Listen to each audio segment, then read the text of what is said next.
Hi there, it's Shelby from Sponge. And today I'm going to talk about A/B tests or split tests, how we structure them, what hypotheses we prioritize, as well as 40 ideas as to how you can actually run tests in your various platforms. Off the bat, A/B tests, let's share definitions. This is the same thing as split testing. You can do a 50-50 test, a multivariate test. Effectively, what you're doing is battling two different variants, at least, against each other and seeing how the market responds. This is an example pulled from an unbalanced landing page test where I have a control and then I have two, variants of some kind. Looks like one with a higher speaker image, another referring to it as an on-demand webinar. You're basically just market testing though and seeing which variant, no matter the dimension, performs better. And what we like to do is learn and aggregate those results so that if I see a 3% lift from this test, this test, this test, and this test, I can actually smush them all together and deliver like some pretty exponential results. And split tests are almost free. So we recommend that everybody be running these and validating that your messaging, your creative choices, your templates are actually optimized. I have to say off the bat, though, that I've run a lot of tests across many brands, B2B and B2C, and I, off the bat, just recommend implementing these tips. You don't need to run these tests. That would be redundant. I know that these work. The most important one would be, especially for content, including preview imagery, teaser imagery, especially on the B2B side, if it's heavy in data viz, tables, graphics, not stock imagery, but like meaty content to show that somebody should be willing to give you their personal information via a form. No joke, I often see a 30% lift on those pages. So that is my number one recommendation.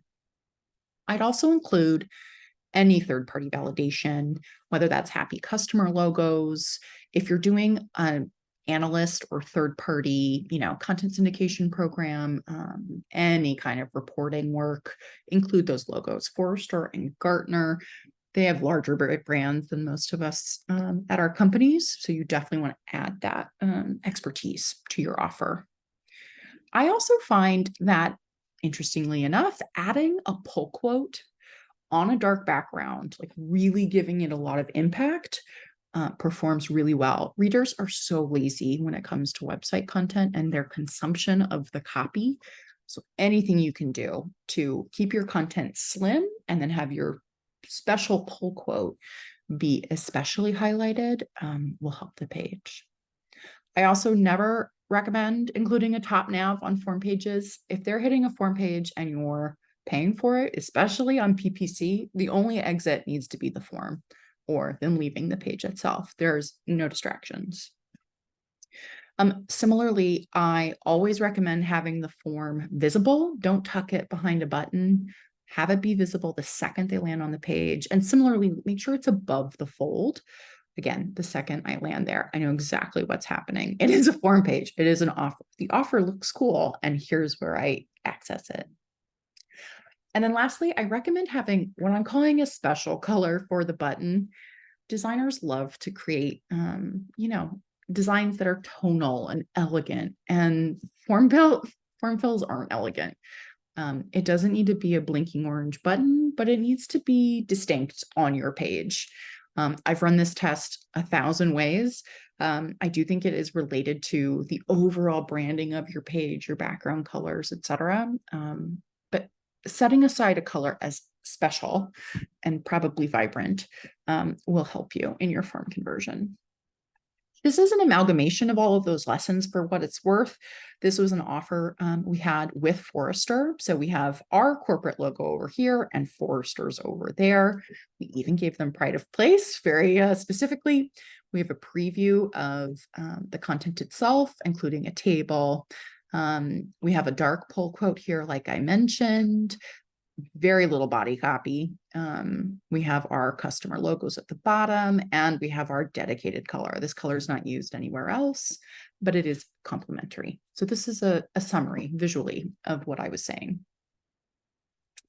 Apart from actually giving you A/B testing ideas, I think the approach is also really important. you want to start at the bottom of the funnel. And I say that because improving something like your MQL to SQL conversion rate by just a hair will give you so much more bang for your buck than an equal optimization at the top of the funnel. So work from the bottom up, focus on your LDR templates, focus on outreach and SalesLoft. Sometimes that's not marketing's purview, but it is a very valuable place to take the pressure off of tofu. Then I would work my way up through emails, the form pages, and at the very top, display ads and social. So that's often the opposite of what folks assume. I also like to gather a list of all the hypotheses I want to test. We're not relying on like random eureka moments. You need to do a thoughtful brainstorm and really spend 30 minutes, maybe even have a dialogue within the function. Like, what do we think would work and result in a bigger lift? Then triage them and set them all up at once in a sprint. Keep a list of the tests you're running, because honestly, after 2 months of data ingestion, sometimes it's forgotten, and let them run. I also really recommend being realistic about what tests we can actually run and not employing any magical thinking. They can take weeks or months to gather data that is conclusive, especially if your volumes are really low. It's going to be a long test to get just a couple hundred visitors sometimes. And you also only want to prioritize on the systems you already own and the ones that have built-in split testing. HubSpot, Marketo, Unbound, Lead Pages, there's tons of tools that have split testing built in. Start there. Start where it's easy.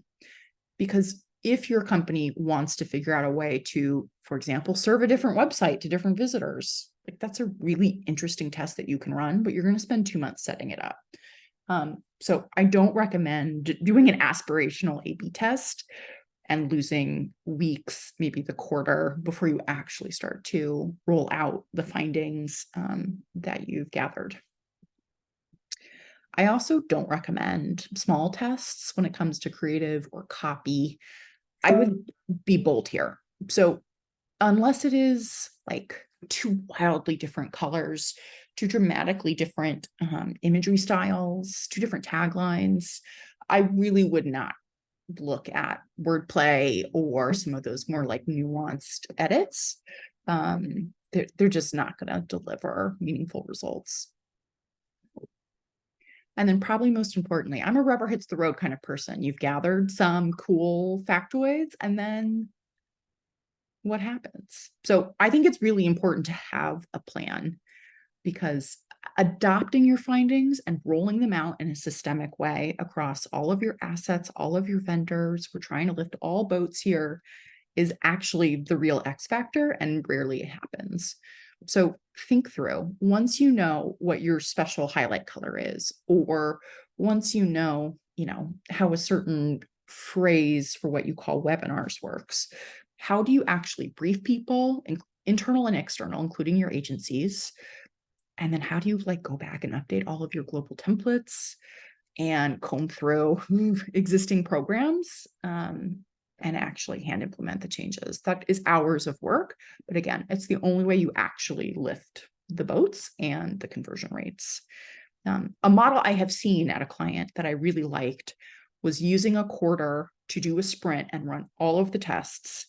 And then the next quarter, just implement all of the tests and rinse and repeat, so that there were 2 seasons every year of hypothesis testing and then actually rolling out the results and seeing the improvements. So like I promised, I also have pulled together 40 A/B test ideas across a ton of platforms. I'm actually going to drop this link in the description of this video because I don't want to bore you with all 40. This is another sample email that has been optimized to the nines for B2B and for this database, obviously. So I'll include that as well.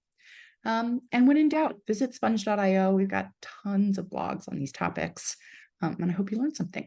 Thanks.